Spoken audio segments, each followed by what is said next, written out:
I doubt you'll put 125 billion pesos in a cabinet, not unless the cabinet is secured and large enough to hold that amount.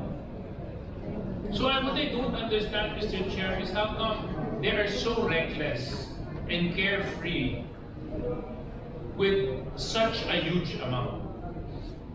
And this is just 125 million. We're not even talking about the 37 million that was withdrawn from the DepEd. So for me, Mr. Chair, this is unacceptable. Mr. Chair, Congressman, I'd like to ask a question to Lantan in relation to the question of Congressman Mr. Chair, very quick, one interjection lang, may pagpatuloy lang, very quick interjection. Can be just one answer.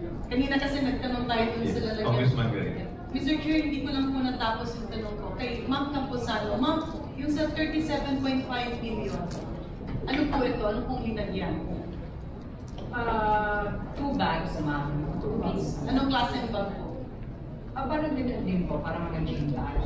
So, gym bags. So, 37.5, ang laman ng bawat isa is for a little less than 20 million each. I am not sure. Sino po ang nagpack? Mr. Chair. Sinong naglagay dun sa bag? The payee. The payee. Sino po ang nagbigay ng pera? The teller. Sino po ang nagbitbit palabas? The payee. Siya lang po mag-isa. Mayroon po siyang kasama. Ilan po ang kasama? Isa po. Yeah. Ano na, last question, Mr. Chair. Bumalik tayo dun sa tanong natin dun sa kabilang land bank. In your case po, sa DepEd, kanino pong sasakyan ang sumusundo dun sa payee? Naka-red plate po ba or private na sasakyan? Wala po sasakyan. Lumalabas po sila sa may backdoor po namin. So walang sasakyan? Nag-jeep lang sila pabalik ng DepEd? No, ma'am.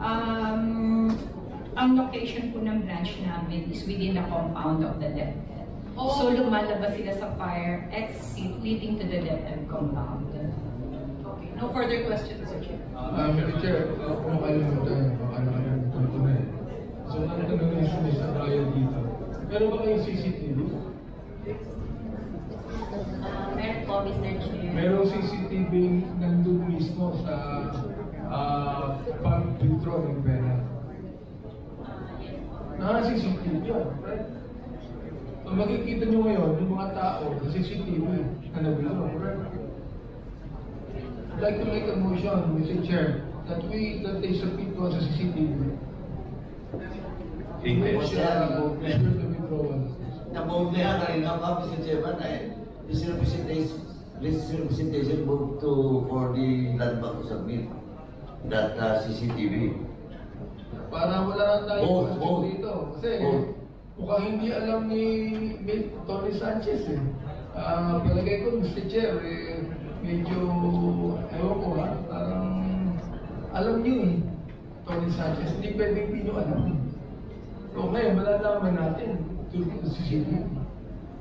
With the indulgence of Congressman Roach, the Senior Deputy Speaker, the Chair would like to recognize the Senior Deputy Speaker, Dr. Sanz. Thank you, Mr. Chairman. This is interrelated with my question last hearing kay Gina Acosta at saka yung sa nagpakin sa Shaw Boulevard. In my recollection last hearing, I asked already that the 37.5 billion in cash on first and second, third quarter, in-encash po yun dun sa land bank, DepEd compounds, tama po ba?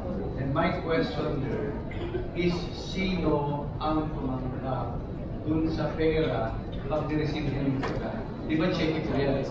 Pag in-encash mo yung check, ang tatanggap, sigurado kung paharda yan, siya po ang pipil. That's my number one question. Number two question is, yung 125 billion, in my recollection, pinag-encash yan noong July 11 or 13. July 13, 2023, sa Shaw Boulevard, yung 125 billion. And then the last check of 37.5, alos sabay po to, yung last check ng 37.5 billion and the 125 billion, sabay po yan in cash halos. Shiro Bolivar at saka doon sa DepEd branch na pangatlo po, ang address ni Mr. Paharda is walking distance only from DepEd Land Bank compound up to the residence of Mr. Paharda. My question is, sino po ang tumanggap doon sa 125 million sa Shiro Bolivar and the 37.5 sa DepEd compound ng Land? Yun po, Mr. Chairman, that's my good question.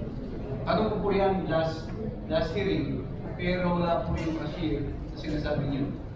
Alam mo. Miss Lilita Thomas. With the DepEd branch, it's the paying himself to receive cash. Who is that, ma'am? Edward Pahar. Edward Pahar. Yung sa 125 million, ma'am. For the 125 million po, Miss Gina Acosta. Pwede ko kami humingi ng kopya, yung receiving copy sa bangko na ang nag-receive ng kanayan sa Gina Acosta at si Mr. Pahar. Yes, Mr. Chair. That's all, Mr. Chairman. Okay. Mr. Chair, Yes, Congresswoman. Mr. Chair. Okay. With the indulgence of Congresswoman Pami, the Chair would like to recognize Congressman Jade.